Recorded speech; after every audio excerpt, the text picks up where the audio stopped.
O mistério de Belicena Vilca. Novela mágica. Por Naimrod de Rosário. Coleção. Espada de Tarsis. O mistério de Belicena Vilca por Naimrod de Rosário, primeira edição argentina.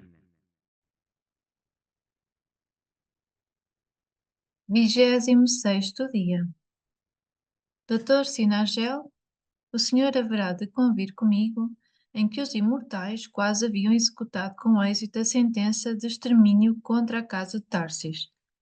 Pelo menos assim acreditavam Bera e Birsa, que se jactavam disso na frente dos Golan e rabinos. Ainda se encontrava na caverna de Odiel. O lago transbordante de betume, todavia, borbulhava, desprendendo odores nauseabundos. Em primeiro lugar, destaca-se a feroz figura de Bera, o imortal a quem os Golan denominam Bafoel e os templários Baphomet. Idealizavam como expressão do perfeito andrógeno. Sem soltar o dorché, disse em excelente latim: finalmente se extinguiu a linhagem maldita de Tarsis. Isso alegrará ao supremo sacerdote. Haveis completado um grande prodígio, haveis visto em ação o poder de Yahvé Sabael, afirmou Birsa no mesmo idioma. Essa é, porventura, a morte do corpo? Atreveu-se a perguntar o abade do Claraval. O asfalto, o betume, a morte e a peste são a mesma coisa. Somos nós, respondeu Bera com segurança. Reconheceis essa substância? Interrogou Birsa, dirigindo-se ao rabino nazi. Sim, afirmou este, é betume da Judeia, o mesmo que contamina o lago Asfaltitis, ao que nós denominamos Mar Morto. Os Golan e os rabinos sabiam que Bera e Birsa haviam sido os últimos reis de Somona e Gomorra. E sabiam também como haviam alcançado tão alta hierarquia na fraternidade branca. Durante o seu reinado, no momento de maravilhosa iluminação, eles descobriram o segredo do supremo holocausto do fogo. Depois caiu o fogo do céu e calcinou aqueles povos, e Bera e Birsa partiram para Shang-Shambhala, uma das mansões de Jeová Satanás e seus ministros, os Serafim Nefilim. Assim, pois, muito antes de que Israel existisse, quando a sua semente ainda estava em Abraão e ninguém sacrificava ao Deus Uno, eles foram capazes de oferecer a seus respectivos povos em holocausto para a glória de Jeová Satanás. O betume da Judeia, evidente resíduo de aniquilação de seus povos, executado por eles na região do Mar Morto. Mas tal sacrifício lhes valeu serem recebidos por Melquisedeque, o supremo sacerdote da Fraternidade Branca, quem os consagrou no mais alto grau da sua ordem. Qual sacerdote do pacto cultural não quereria imitar Bera e Birsa? Oh, pensavam os quatro presentes, o que não daria um sacerdote por dispor algum dia de um povo inteiro para sacrificar, como haviam feito sem duvidar Bera e Birsa? Esse seria um holocausto digno de Jeová Satanás. Qual é a maldição de Jeová Satanás para quem não cumpre a lei? Perguntou agora Bera ao rabino Benjamim. Soltarei contra vós bestas selvagens. Os castigarei 7 vezes por vossos pecados. Trarei sobre vós a espada. Os refugiarei em vossas cidades. Mas eu enviarei a peste no meio de vós. Eu os retirarei o sustento do pão, sintetizou Benjamim, recitando Isaías. Assim está escrito, confirmou com ferocidade Birsa. Esse seria o castigo para a nossa debilidade, mas também pode ser a nossa força. Deveis refletir sobre isso, como fizemos Bera e eu há milénios, quando ainda a lei não estava escrita na forma que a haveis expressado. Então fomos capazes de compreender o segredo do supremo holocausto e de levá-lo a cabo em Sodoma e Gomorra. Por isso, e pela vontade de Jeová Deus, agora nós somos a peste. Deveis refletir sobre a maldição com serenidade, aconselhamos. Porque somente quem tenha a calma para contemplar o princípio e o fim do tempo poderá compreender o segredo do supremo holocausto do fogo da humanidade. Mas o prémio desse conhecimento significa a imortalidade da alma, o alto sacerdócio e os poderes que nos haveis visto aplicar. Reflitam sobre isso, sacerdotes.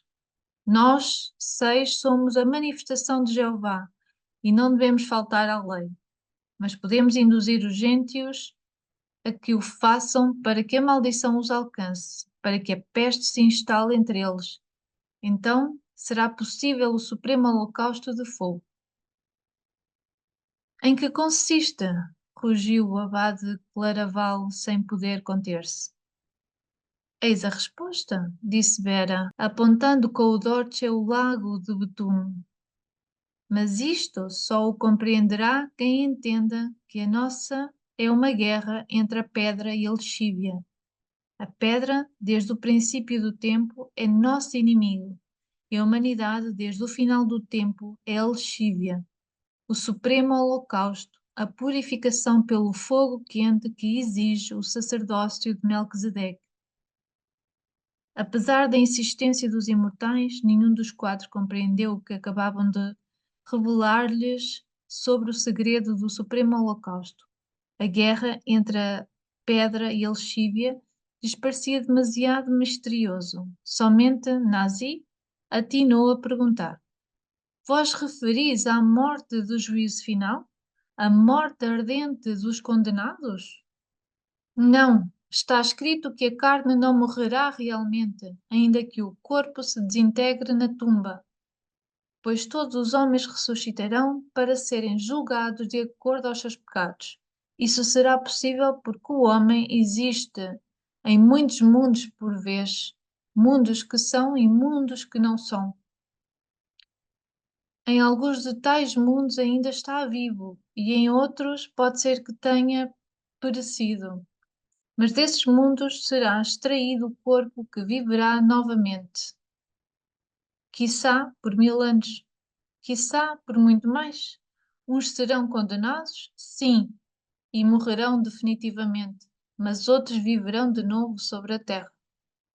Não é então a essa morte a que nos referimos. Em verdade, falamos de algo muito posterior e concludente, da extinção da consciência humana.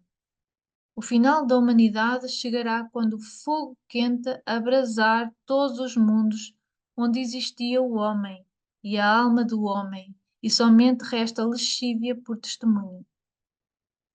Nesse momento, nós, a manifestação de Jeová Satanás, teremos alcançado a perfeição da alma, a divina finalidade projetada desde o princípio. Mas não para os gentios, que já não terão razão para existir nos mundos, pois o objeto da sua criação foi favorecer a nossa perfeição. Será a vontade do Altíssimo que as suas cinzas cubram a terra para que a água salgada do céu as converta em rios de lexívia. Ouçam bem, sacerdotes do Altíssimo. Quanto antes se calcina a humanidade, antes se aproximará a perfeição para vós.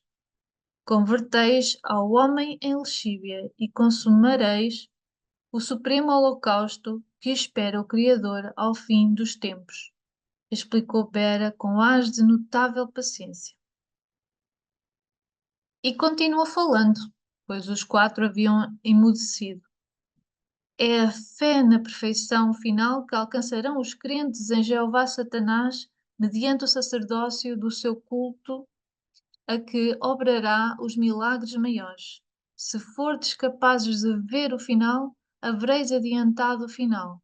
A perfeição estará em vós e o momento do supremo holocausto terá chegado. A vossa fé inquebrantável na perfeição final, e a compreensão do final atrairá ao presente o fogo quente do final, que calcinará o homem imperfeito, e sobre as suas cinzas choverá logo a água e o sal do Criador. E o signo abominável que está na pedra de fogo será lavado com lexívia. Assim ocorreu em Sodoma e Gomorra, e em outras 10 cidades do Vale de Sidim, quando Birsa e eu alcançamos a perfeição final e estabelecemos a diferença com a imperfeição dos seus povos, fazendo com que exibissem publicamente a sua própria imperfeição.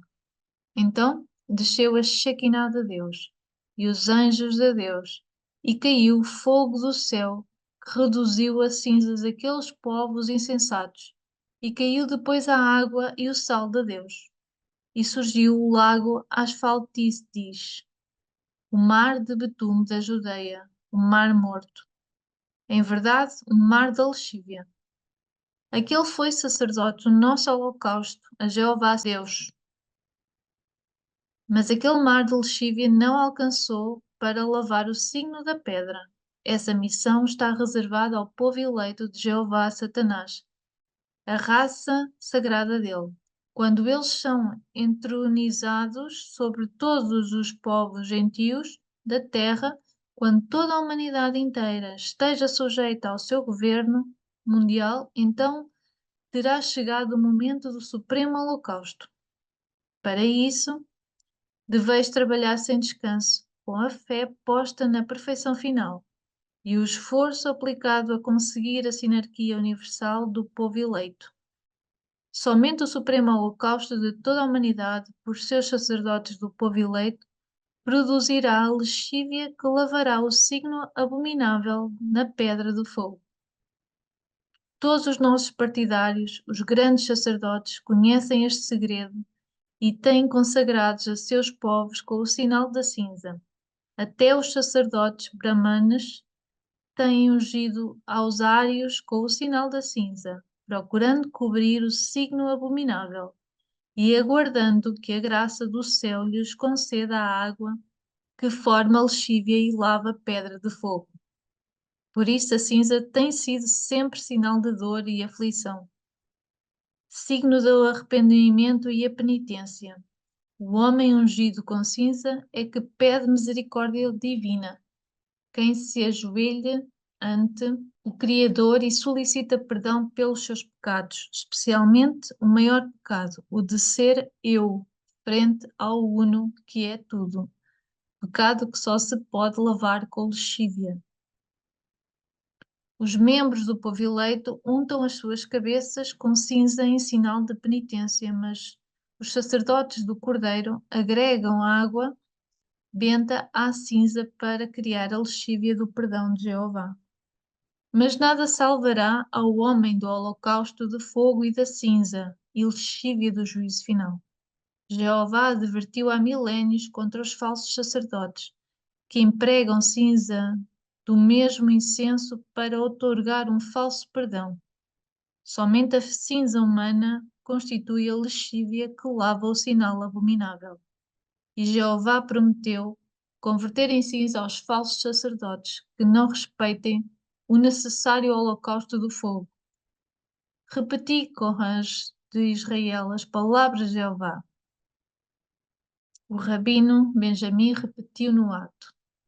Um profeta chegou de Judá a Betel por ordem de Jeová quando Jeroboão estava de pé junto ao altar para queimar incenso e começou a gritar contra o altar, por ordem de Jeová, dizendo: Altar, altar, assim fala Jeová. Nascerá na casa de Davi um filho que se chamará Josias. Este sacrificará sobre ti os falsos sacerdotes dos lugares altos, aos que queimam incenso sobre ti. Sobre ti, altar, queimará ossos humanos e os ossos dos falsos sacerdotes. E deu naquele mesmo dia um sinal, dizendo: Este é o sinal de que é Jeová quem fala. O altar se romperá e se derramará a cinza Assim está escrito: somente de cinza humana se compõe a lexívia que reclama a justiça de Jeová. E essa é a cinza da verdadeira penitência, a que emprega Jô quando confessa as suas culpas ante Jeová. Não foi necessário mais que um gesto e Benjamim para esclarecer cita. Respondeu então Jó a Jeová: reconheço que tudo podes e nada lhe resulta irrealizável. Eu sou o que obscurece os teus planos com razões vazias de sentido. Sim, tens falado do que não entendia, de maravilhas que me superam e que ignoro. Escuta-me, permite que eu fale. Eu te perguntarei e tu me ensinarás. Tão somente de ouvir eu te conhecia, mas agora os meus olhos te veem. Por isso me reconheço culpável, me arrependo no pó e na cinza. A vaca vermelha é o símbolo da humanidade consagrada a Jeová para o sacrifício ritual da cinza e da lexívia, para a elaboração da água lustral. Jeová falou a Moisés e ao supremo sacerdote Arão e lhes impôs o dever de sacrificar a vaca vermelha da humanidade para purificar o povo eleito. Dever que seria lei perpétua de Israel. Recorde-o, Cohen.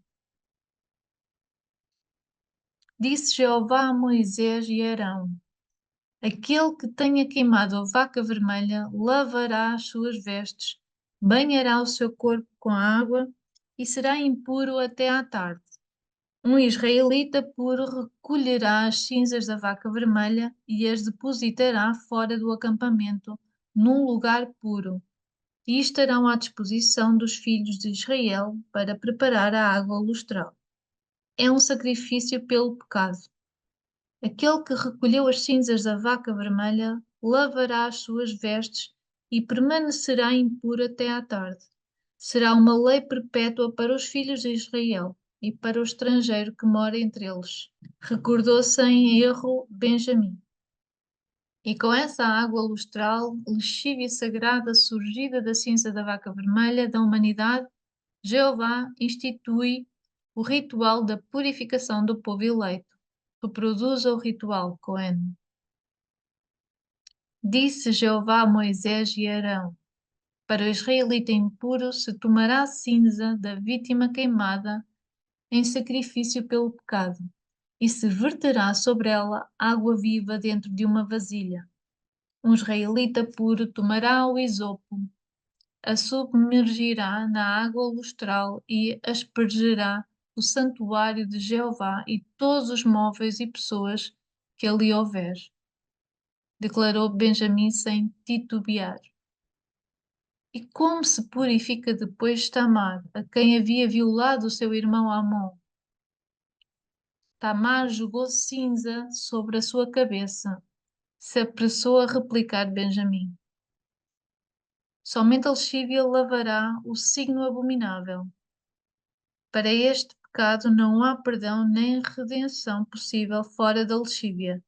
Não bastam o arrependimento e a penitência, ou a mortificação do traje do cilício. Somente depois da aspersão com água lustral sobre a cinza se porá o penitente o traje de cilício, tal como fez o povo eleito ao ser atacado pelo assírio Holofernes, cuja cabeça foi cortada pela divina Judite. Benjamim referiu a citação. Todos os israelitas invocaram com fervor a Jeová e se humilharam, muito submissos ante ele.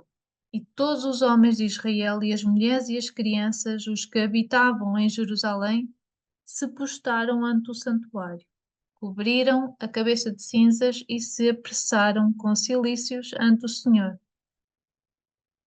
Inclusive o altar, o cobriram de cinzas e clamaram todos unidos com fervor a Jeová. Agora compreendereis o significado desta lei antiga. Os sábios de Sião, disse Jeremias, cobriam sua cabeça como sinal de penitência, e logo o profeta, com palavras de Jeová, fala à sua esposa, Israel Shekinah, e lhe adverte que não será fácil quitar-se da mancha da infidelidade. Rapidamente, Benjamin recitou a metáfora de Jeremias. A palavra de Jeová me foi dirigida nesses termos. Vê e grita aos ouvidos de Jerusalém o seguinte: desde antigamente quebraste o teu jugo, tuas juntas estão rotas, dizendo: não quero servir. Quando sobre toda a colina elevada e sobre toda a árvore frondosa te achavas como prostituta. Eu te havia plantado como cepa escolhida, toda ela de semente genuína. Como, pois, para mim tenhas mudado em sarmento de vinha bastarda? Ainda que te laves com nitro e te jogues quantidade de lexívia, tua culpa segue suja ante mim. Oráculo de Jeová Sabaoth. O Cordeiro também ordenou ao povo eleito arrepender-se na cinza e no silício, mas os gentios tomaram a prevenção ao pé da letra e têm suposto que é sumamente simples quitar-se o sinal abominável. Mas, para sua impureza, não haverá outra purificação que converta a esses povos em lexívia, como fizemos nós para lavar a mancha de Sodoma e Gomorra. Isso também o predisse o Cordeiro. Repeti, sacerdote do Cordeiro. Ai de ti, coração, ai de ti, Betsaida, porque em Tiro e em Sidom foram realizados os mesmos milagres que em vós. Já faz tempo que cobertas de silício e cinzas se converteram. Por isso vos digo, no dia do juízo final haverá menos rigor para a terra de Sodoma que para ti. Mais uma vez sacrificado o cordeiro, seus discípulos se arrependeram na água lustra. Sim, afirmou o abade Claraval, durante a quaresma, antes da ressurreição, os penitentes recebem a cinza e a água benta e se arrependem dos seus pecados, se confessam e esperam a salvação do juízo final.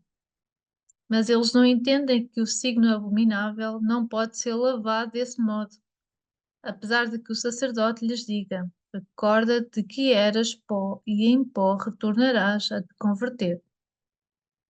Aqui calou Bera, mas Birsa continuou. O momento do triunfo do Criador sobre o não criado, do ser sobre o nada, da luz sobre as trevas da alma está próximo.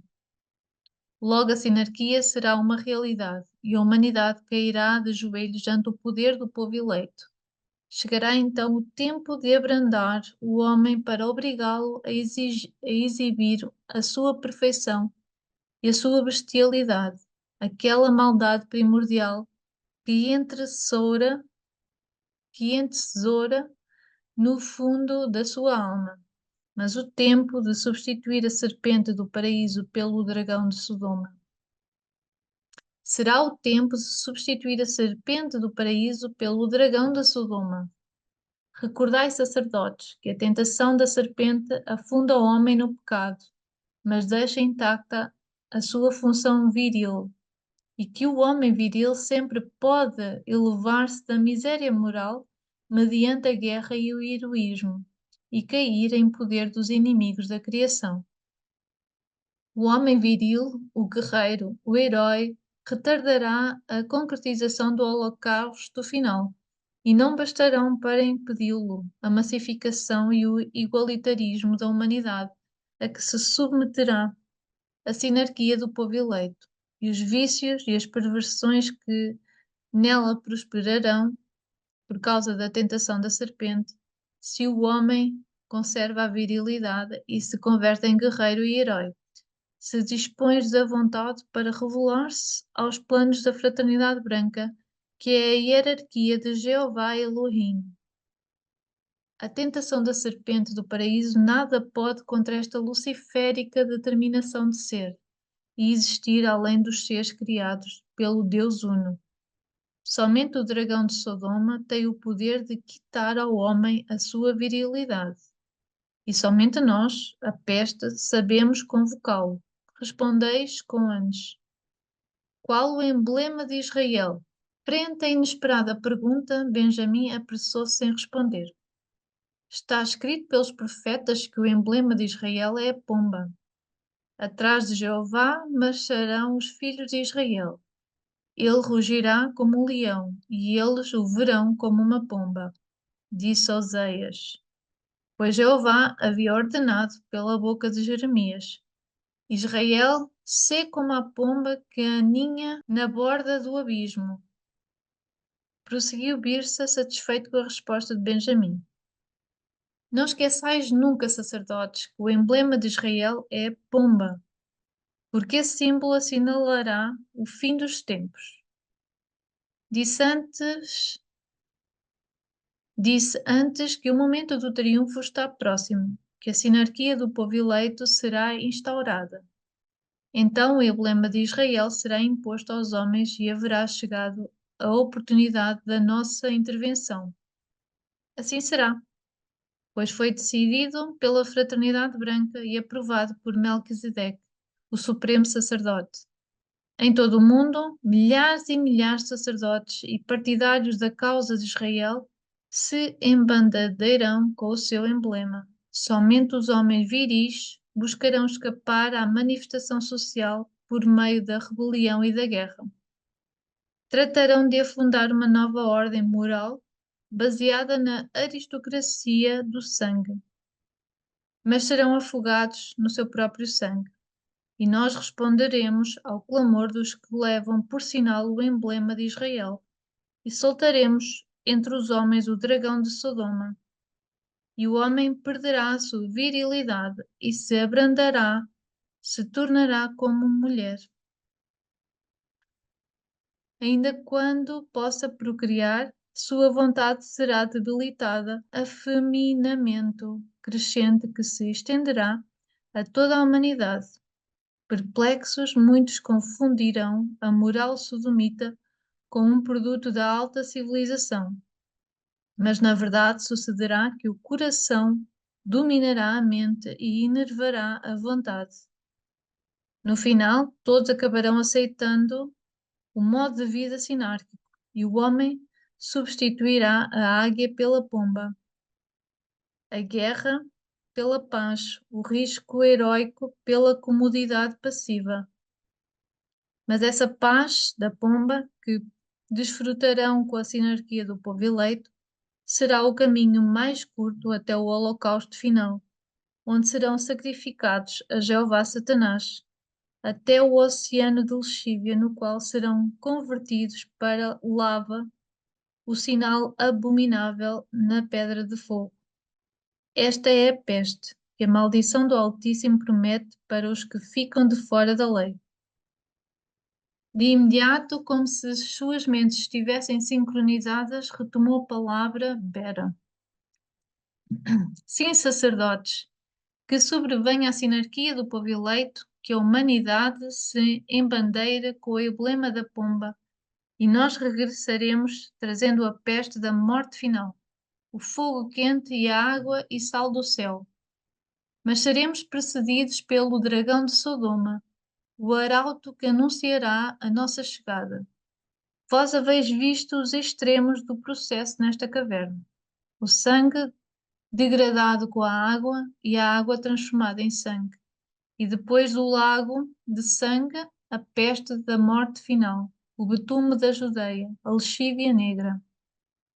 Dizei, sacerdotes de Israel, qual foi a primeira praga que Jeová enviou ao Egito para impor a causa de Israel? A água se transformou em sangue, afirmou Benjamim.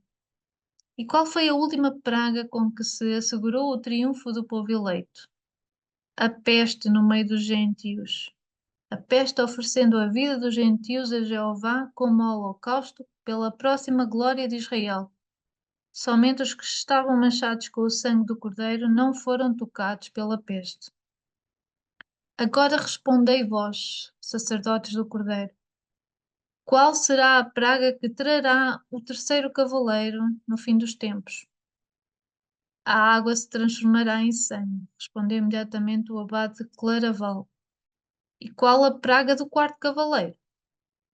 A peste no meio dos gentios. o fogo quente os abrasará e a peste oferecerá as suas vidas como holocausto a Jeová pela próxima glória do novo Israel e o advento da nova Jerusalém. Somente quem tem o sangue do cordeiro e ostenta o símbolo da pomba não será tocado pela peste. E o que virá depois da peste? Qual será a última praga? A destruição completa e total da humanidade num mar de enxofre e fogo. Somente o novo Israel e a Jerusalém celeste sobreviverão ao supremo holocausto final, afirmou categoricamente o abade de Claraval, indubitavelmente inspirado pelo discurso dos imortais. Bera esclareceu o significado que se devia atribuir àquelas respostas extraídas do Apocalipse de São João. Refleti, sacerdotes, sobre essas profecias e o que nos haveis visto fazer nesta caverna. Daí surgirá o segredo do Supremo Holocausto: a água, o sangue, o fogo quente, a morte, a lexívia, a peste, nós. Eis aqui o mistério de como a maldição de Jeová Deus, que é a nossa debilidade, pode ser nossa força. Assim foi e assim será. Se nos haveis compreendido, fareis vossas as palavras com que Jeremias condena a quem se aparta da lei. Elas representam a nossa força sobre os gentios. Disse Jeová: a quem ficar de fora da lei lhes tocará o cativeiro, a fome, a espada, a peste. O rosto do rabino Benjamim resplandecia ao repetir as 4 formas da maldição de Jeová, pois agora encontrava cheias de novo sentido as palavras do profeta. E sabeis então, prosseguiu Bera imperturbável, qual é, na verdade, nossa debilidade, mistério que os gentios jamais devem compreender. E agregou Benjamim as seguintes palavras de Jeremias: advertiu Jeová ao povo de Israel sobre 4 classes de males, frente aos quais seriam débeis. Cuidai da espada, porque ela os pode matar. Cuidai dos cães, porque eles os podem despedaçar. Cuidai das aves do céu, porque elas os podem devorar. Cuidai das feras, porque elas os aniquilarão. Assim está escrito, aprovou Vera. E contra essa debilidade possuímos 4 remédios que os gentios jamais devem conhecer, completou Birsa. Contra a espada, a paz do ouro. Contra os cães, a ilusão da raiva. Contra as aves, a ilusão da terra. Contra as feras, a ilusão do céu. Aquilo era mais que misterioso e os sacerdotes ficaram momentaneamente calados em profundas reflexões. O grão-mestre do templo, contudo, que até então havia permanecido calado, pensava numa outra coisa. Oh, oh, Tzadikim, disse, vossas explicações constituem a luz mais brilhante para o nosso entendimento e muito estamos gratos pelo privilégio de ouvi-las. Não querendo abusar do favor que nos haveis dispensado, solicitando esclarecimentos que talvez não deveis dar, mas não posso deixar de manifestar que o nosso coração se veria pleno de alegria se nos pudesse falar algo mais sobre a pedra de fogo. Dizeis bem, sacerdote. A pedra de fogo encerra um mistério muito grande. Falaremos dela a vós, mas seremos breves, pois já é hora de regressar ao Oriente. Era evidente que Birsa se expressava numa chave alegórica, posto que os imortais não partissem até ao dia seguinte. Mas, antes de irmos, vos falaremos também de vossa próxima missão. Agora que a semente maldita de Tarsis está morta, e será proveitoso fazê-lo no marco desse mistério. Haveis trazido o livro que solicitamos? Tal como pedistes, o livro foi transportado até aqui, afirmou o abade de Claraval. Encontra-se na biblioteca do castelo, sob custódia permanente de 3 cavaleiros, que matarão a qualquer um que intente acercar-se dele. Também trouxemos de Claraval um mestre escultor, que aguarda na sua cela a nosso chamado. Subamos então à biblioteca, ordenou Bera enquanto ocultava o temível Dorchê debaixo da sua túnica. Subiram pela porta do alçapão, que conduzia até à igreja da Nossa Senhora da Dor, maior, e momentos depois se encontraram os 6 numa sala cujo mobiliário consistia de estantes de mesas cobertos de livros e pergaminhos. Várias estantes exibiam, abertos, alguns livros enormes de folhas esquisitamente ilustradas por monges beneditinos e construídos com capas incrustadas de ouro e prata, de uma arca reforçada com ferragens rebitadas e volumosa fechadura. Vá de Claraval extraiu o Sefer Itch e o depositou numa mesa maior, com 2 níveis, mas bem iluminada por um candelabro central. A um sinal de Birsa, os 4 sacerdotes sentaram-se em frente ao livro, enquanto os imortais permaneciam de pé, um em cada extremo do grupo. Abra-o na página 12, Lamet, ordenou Birsa.